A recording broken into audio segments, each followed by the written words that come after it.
नमस्कार। श्री सुरेंद्र मुनि जी एस्ट्रोलॉजी में आप सभी का स्वागत है। मैं पंडित सूर्य प्रकाश शर्मा आप सभी को जन्माष्टमी की हार्दिक बधाइयाँ देता हूँ। इस वर्ष 2020 में 11 और 12 अगस्त को जन्माष्टमी का त्यौहार मनाया जाएगा। गृहस्थी के लोग जो हैं वो जन्माष्टमी के त्यौहार को जन्म से पूर्व मनाते हैं। अष्टमी तिथि 11 अगस्त को प्रातः 9:06 से आ जाएगी। इसलिए गृहस्थी के लोग जन्माष्टमी का पर्व प्रातः जब अष्टमी तिथि आ जाएगी उसके बाद मना सकते हैं। और 12 अगस्त को रोहिणी नक्षत्र 27:25 पर रात्रि को आता है, जिसमें भगवान कृष्ण का जन्म हुआ है। भगवान कृष्ण का जन्म भाद्वे के महीने में कृष्ण पक्ष और रोहिणी नक्षत्र में हुआ है। इसलिए जन्माष्टमी का पर्व 12 अगस्त को मनाया जाएगा। और वैष्णव और साधु सन्यासी लोग और मंदिरों में इस जन्म को 12 अगस्त को मनाया जाएगा। इस दिन भगवान कृष्ण अवतार लेते हैं। भगवान कृष्ण का अवतार चंद्रवंश में होता है और भगवान राम सूर्यवंशी हैं, जिनका अवतार सूर्यवंश में होता है। तो देखिए, चंद्रवंश के बारे में भी थोड़ा सा हम जान लेते हैं। नारायण से पैदा हुए ब्रह्मा और ब्रह्मा के अत्रि, अत्रि के चंद्रमा, चंद्रमा के बुध और बुध के पूर्वा, पूर्वा के याति, याति के यदु और यदु के यहाँ वसुदेव के घर साक्षात भगवान कृष्ण अवतार लेते हैं। वसुदेव जी के यहाँ मथुरा में अवतार लेते हैं, गोकुल में पहुँचाए जाते हैं, वृंदावन में लीला करते हैं, मथुरा में कंस को मारते हैं और द्वारिका में राजा बनते हैं और फिर गोधाम को चले जाते हैं। बोलिए कृष्ण कन्हैया लाल की जय हो।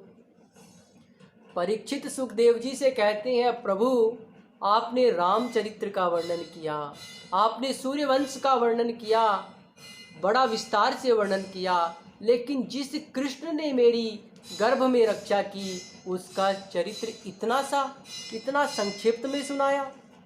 प्रभु विस्तार से सुनाइए। सुखदेव जी कहते हैं, परीक्षित 4 दिन से तुमने कुछ नहीं खाया है, न कुछ पिया है, न नहाए हो, न धोए हो, न सोए हो। थोड़ा सा सो लो, थोड़ा सा खा पी लो, उसके बाद में आगे की कथा सुनाता हूँ। परीक्षित कहता है, प्रभु जीवन में बहुत खाया, भूख नहीं है, बहुत सोया, नींद नहीं है। जब से कृष्ण कथा सुन रहा हूँ एक ही आस है और एक ही प्यास है, कृष्ण कथा सुनता रहूँ, कृष्ण कथा का रसपान करता रहूँ। तो सुखदेव जी कहते हैं, तुम जैसा श्रोता जब सुनने वाला हो ना, तो ही वक्ता को सुनाने का मन करता है।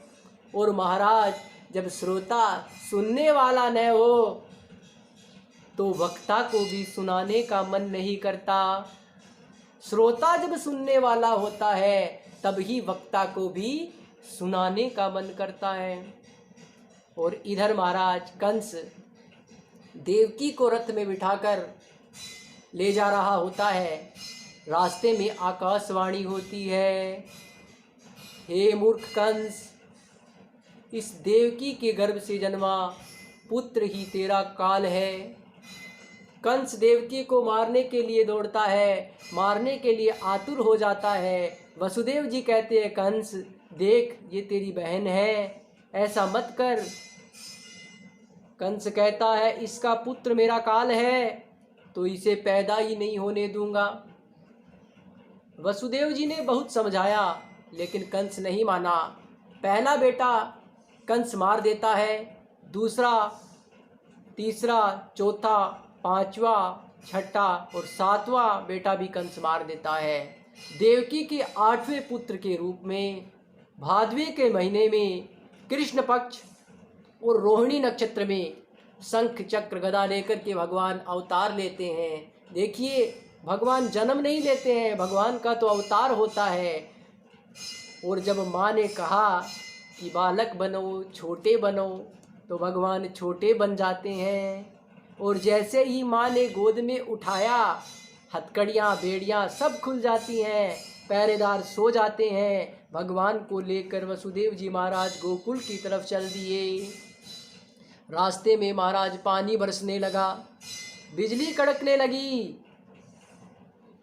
पानी बरस रहा है ताकि जो बाहर है वो अंदर चले जाएं। बिजली कड़क रही है ताकि किसी को आवाज़ न सुने। बिजली चमक रही है ताकि रास्ते में वसुदेव जी को रोशनी देखने को चाहिए। बादल गरज रहे हैं ताकि वसुदेव जी के पैरों की आवाज़ न सुनाई दे। हवा चल रही है, खिड़की दरवाजे ताकि सब बंद कर लें। और देवता लोग आकाश से स्तुति कर रहे हैं, लेकी वसुदेव मोहन को गोकुल चले, लेकी वसुदेव मोहन को गोकुल चले। उनका गोकुल में आना गजब हो गया, उनका गोकुल में आना गजब हो गया, लेकी वसुदेव मोहन को गोकुल चले। और वसुदेव जी जब गोकुल पहुँचे तो लाला को सुलाया, भगवान को सुलाया और लाली को उठा करके वापस आ लिए। रास्ते में यमुना जी ने बहुत परेशान किया, पर लाला को बचाना है, भगवान को बचाना है। और जैसे ही नंद के घर पता चलता है कि नंद के घर आज भगवान जन्म ले लिए हैं, आ गए हैं, तो नंद के घर में आनंद मनाया जाता है। बोलिए कृष्ण कन्हैया लाल की जय हो।